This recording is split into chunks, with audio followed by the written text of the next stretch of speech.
Arratsaldeon eta ongi etorri bertan berri albistegira, gaur otsailaren 17 da osteguna, hauek dira Iruñerriak eta Nafarroak utzitako albiste nagusienak. Aroztegiko lanen hasiera legez kanpo utzi du Nafarroko auzitegiak, epai honek herritarrei eta Baztango erakundei arrazoia ematen die. Patronalen blokeoaren eta Nafarroko gobernuaren pasibotasunaren aurrean ELAK, UGTek, LABek eta Komisiones Obrerasek mobilizazioekin jarraitzen dute Nafarroko egoitzetan lan baldintza duinak eta kalitatezko zerbitzua lortzeko. Gobernuko ordezkaritzaren aurrean egindako elkartaratzean Elizak bere izenean jarritako ondasun guztiak berreskuratu ditzan eskatu diote Espainiako gobernuari. Nafarroko gobernuak parlamentuaren 2364 kontrol ekimen erantzun zituen 2021an eta exekutiboak kamaran aurkeztutako 10 lege proposamen onartu dira. Iruña erreferentea da Espainiako toki erakunden arteko nazioarteko lankidetzan eta aspaldidanik gainditzen du esparru horretara aurrekontuaren 0,7 bideratzeko helburua. Nafarroko gobernua baimena eman du lesio onkologikoen diagnostikoa eta patologia baskularren tratamentua hobetuko dituzten 3 ekipo berri erosteko. Gazteen artean ekonomia soziala zabaltzeko ekimena den Hasi Gazte martxan jarri da. Nafarroko gobernuak 1.900.000 euro inbertitu zituen publizitate instituzionalean 2021an. Mi Pamplona favorita de espazio desgaitasun intelektualaren inguruko elkartearen eta Cibibox markerren ikusentzunezko proiektua hortzegunean estrenatuko da. Otsailaren azken egunetan ospatuko dituzte Iruñako aldezarrean inauteriak, akabo mundua Carpe Diem da aurtengo gaia. Ados teatroa eta arteriak kultur erakundek aporofobia stop antzerki eta elkartasun proiektua aurkeztuko dute Paris 365ekin batera.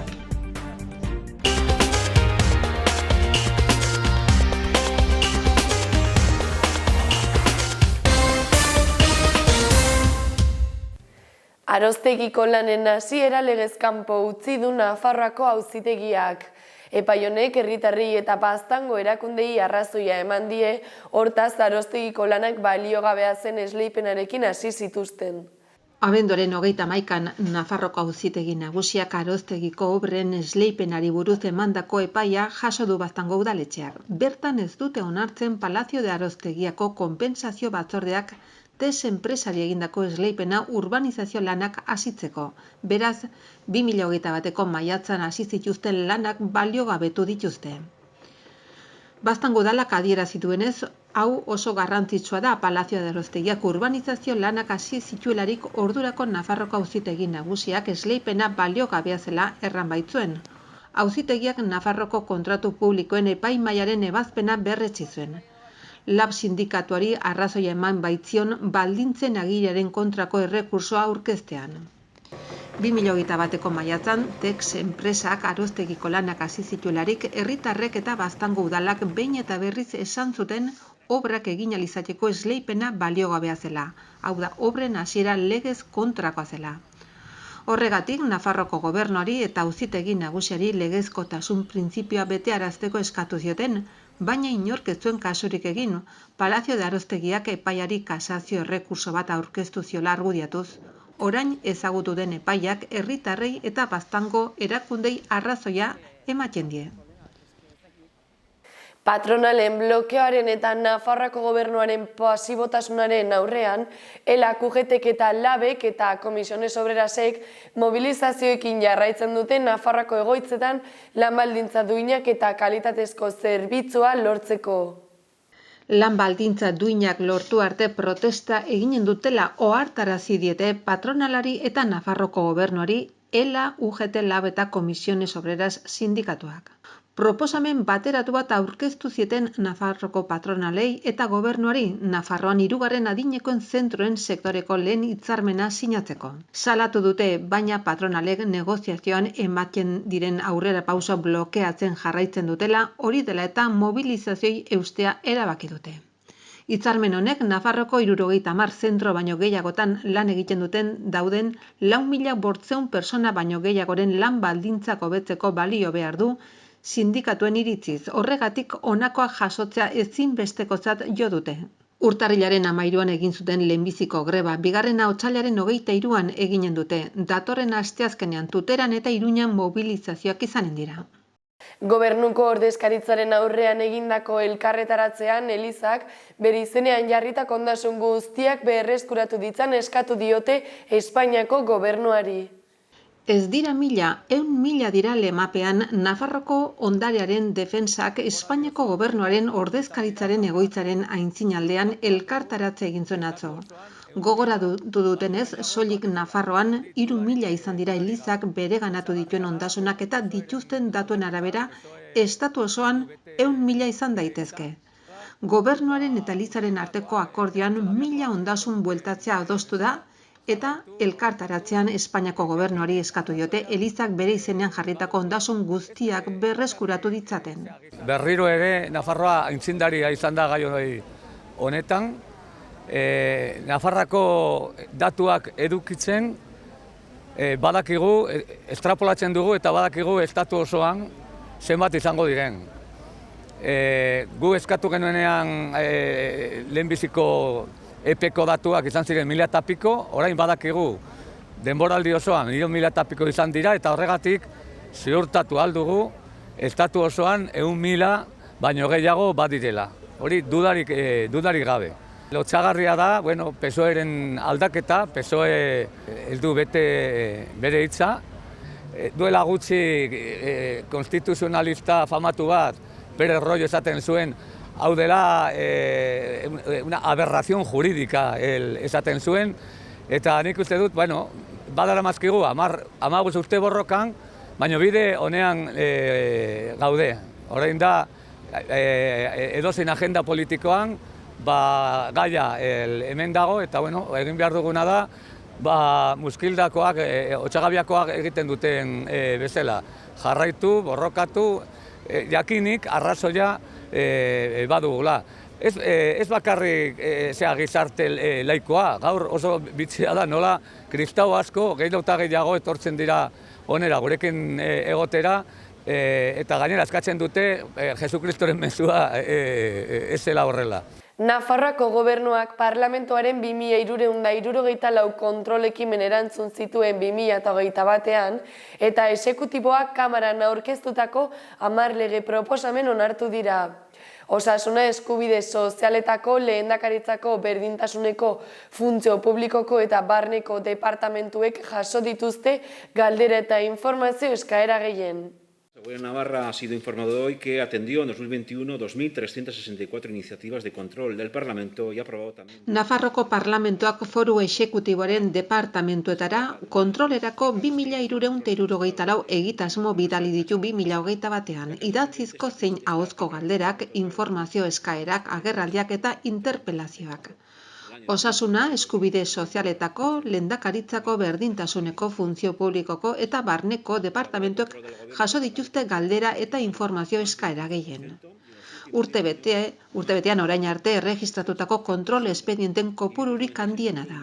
2020an guztira 2.053 espediente erregistratu ziren eta 2019an 1.213 kontrol ekimen izapidetu ziren.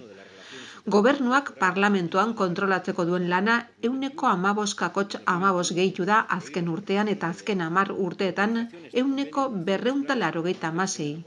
2011an 586 kontrol ekimen izapidetu ziren.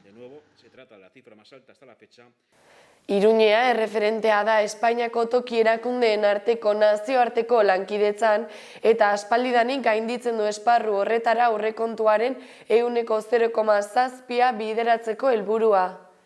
2018-2021 aldirako Iruñako udalaren lehenbiziko lankidetza plan zuzentzailean aurreikusitako helburen lorpen maila altua izan da.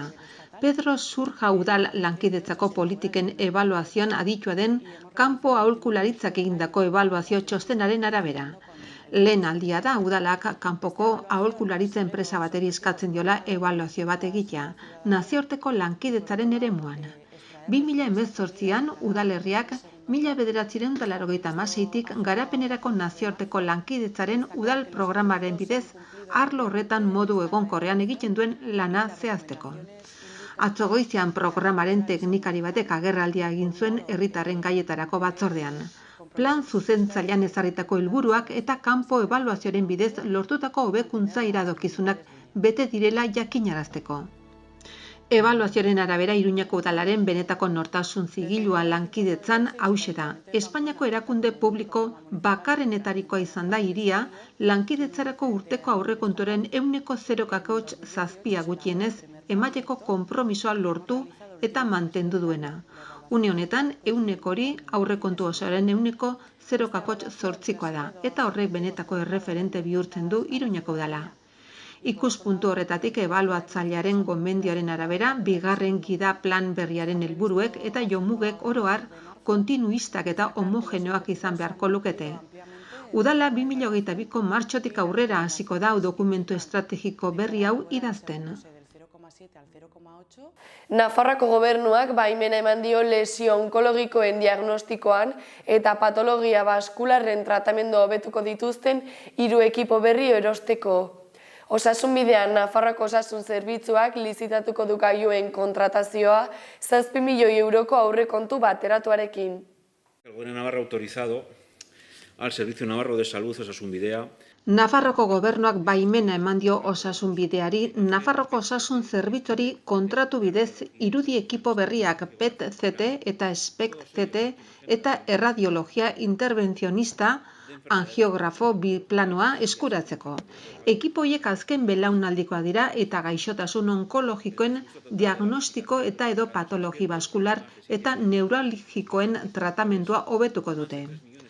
Aparatuen lizitaziorako aurrekontu globala 7.093.867 eurokoa da, horietatik 3.450.467 euro Europar Batasunari dagokio finantzaketa. Next Generation EU berreskurapen eta erresilientzia mekanismoaren bidez. Bere erabilera osasun arloan teknologia berritzeko eta eguneratzeko INBEAT planari dagokio. Ekipoak Nafarroko Unibertsitateko Ospitaleko A eraikineko radiodiagnostiko pabiloian Nafarroko Ospital Zarran kokatzen dira. Lortzeko bidean dagoen 3. ekipoa angiografo biplano bat da, patologia anitzen tratamentua ahalbidetzen duen sistema bat, irudi teknikekin gidatutako maila minimoan inbaditzen duten prozedurak direla medio. Tratamentu endobaskular mota hauek ez dira horren erasokorrak eta ohiko kirurgiaren aldean morbilkortasuna maila txikiago dute, gaixoen errekuperazio azkarra sustatu eta ospitaleko egonaldi laburtu aldera. Gazteen artean ekonomia soziala zabaltzeko ekimena den Hasi Gazte martxan jarri da. Nafarroako Gazteriaren Institutuak berriro ekin dio ekimenari adituen talde batekin eta erakusketa ibiltari batekin. Nafarroko Gazteriaren Institutuak berriro ekin die Hasi Gazte gizarte ekonomiako sariei. Golardo hoiei laguntzen dieten divulgazio jarduerekin batera. Atzo arratsaldean ekonomia gizarteratzea hizketan izeneko aditu taldearen bilera eta ikusi gazte erakusketa ibiltaria izan dira geltokin. Horrela, sariaren helburu nagusiari, hau da gazten okupaziorako eta garapen profesionalerako aukerak sortu eta hobetzeari gizarte ekonomia zer den eta haren printzipioak zein diren intentsitate handiagoz zabaltzea gehitu behar zaio. Nafarroko gazten artean gizarte ekonomia sustatzeko eta sendotzeko ekimena da. Eta Nafarroko Gazte Institutuak abian jarri du berriro pandemiaren ondorioz azken edizioetan bertan bera geratu ondoren. Nafarroako gobernuak 1,9 milioi inbertitu zituen publizitate instituzionalean 2021ean. 500.000 euro inguru bideratu ziren COVID-19arekin lotutako gaiei buruzko kanpainetara, hala nola txertaketaren sustapena eta murrizketen edo euste neurrien jakinarazpena. Nafarroko gobernuak 1.940.857 euro inbertitu zituen jaz publizitate instituzionalean.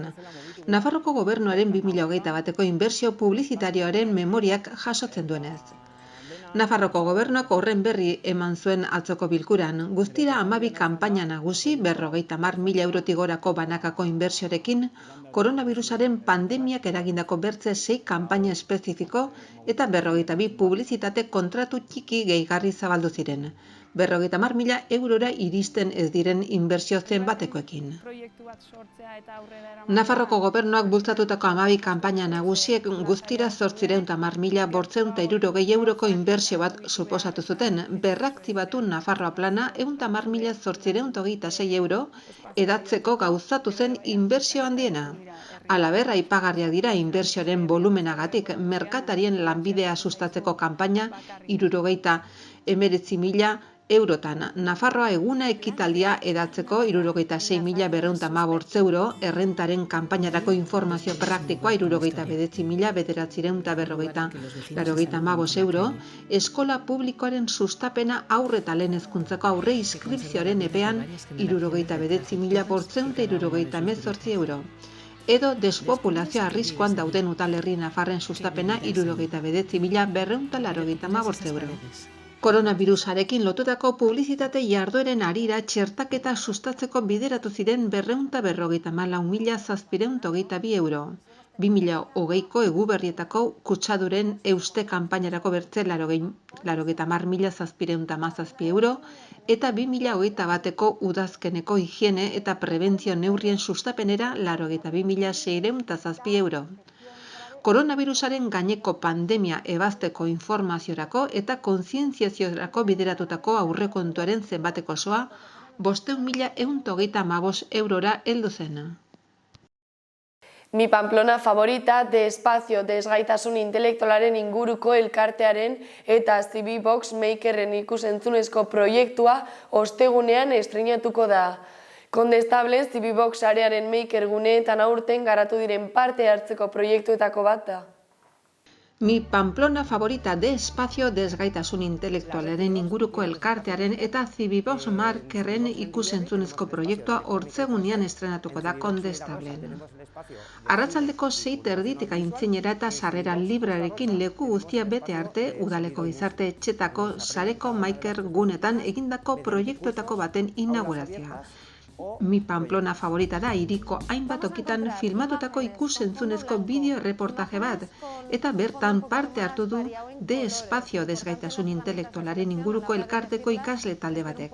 Lan horretan teknikari zein protagonista dira eta hiriko leku gogokoenei buruzko beren ikuspegi personala ematen dute. Maker guneak CB Box zentroetako lanarloak dira, zeinetan hainbat gaiari buruzko ikasketak ematen baitira. Hala nola informatika, 3 dimensio inprimaketak, musika edizioa eta ezaugarri eta gai ezberdinetako bideoen ekoizpena. Bestetik aipatu ere, abuztoaren 30 arte bitarte zabalik egonen da Maker sormen proiektuen proposamenak egiteko deialdia CB Box sareko 3 zentroetako edozeinetan. Sormen proiektu bat egin nahi duen edozein persona edo entitatek egin dezake tutore bat baliabide material, espazio eta diru zuzkitura batekin. Informatikaren, elektronikaren, ikusentzunezkoaren eta musikaren arloekin lotutako proposamen berritzaileak izan behar dute. Otsaiaren azken egunetan ospatuko dituzte Iruñeko Alde Zaharreko inauteriak.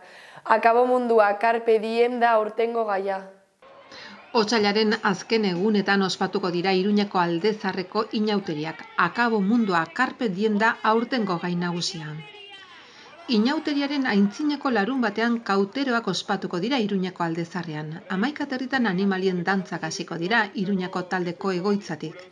Manuetaraino joanen dira eta udaletxeko plazan dantzariek egonen dira. Kauteroen kalejira arratsaldeko 6:30 ospatuko da. Iruña taldetik irtengo dira Nabarreriaraino joateko ondoren. Iruñeko Alde Zaharreko inauterietan munduaren bukaera nabarmenduko duten aurten pandemiari erreferentzia eginez. Otsailaren 28an hasiko da jaia, 7 pregoia irakurriko da eta Moxaurre eta Euskal Herriko inauterien personaiekin kalejiran aterako dira Nabarreria plazatik Santana plazara. Larunbata Dianakin hasiko da eguna, 11etan txokolate banaketa eginen da Nabarreria plazan. Bukatutakoan, auzoko gaztenak puxkak biltzen abiatuko dira auzoko kaletatik barna eta Orreaga kantuztaldeak kaleak alaituko ditu, Merkaderesetik abiatuta. Ondoren herri bazkari eginen da Matalaz txokoan.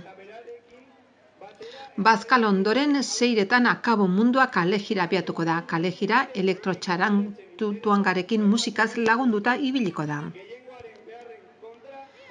Igandeko goizak Iruinkokoa emanaldi berria ekarriko du. Zaldiko Maldikotik abiatuko da goizeko 9:30 eta auzoa zeharkatuko du 4 axalduak izanen dira. Bukaerako emanaldia Santa Ana plazan eginen da 12:30.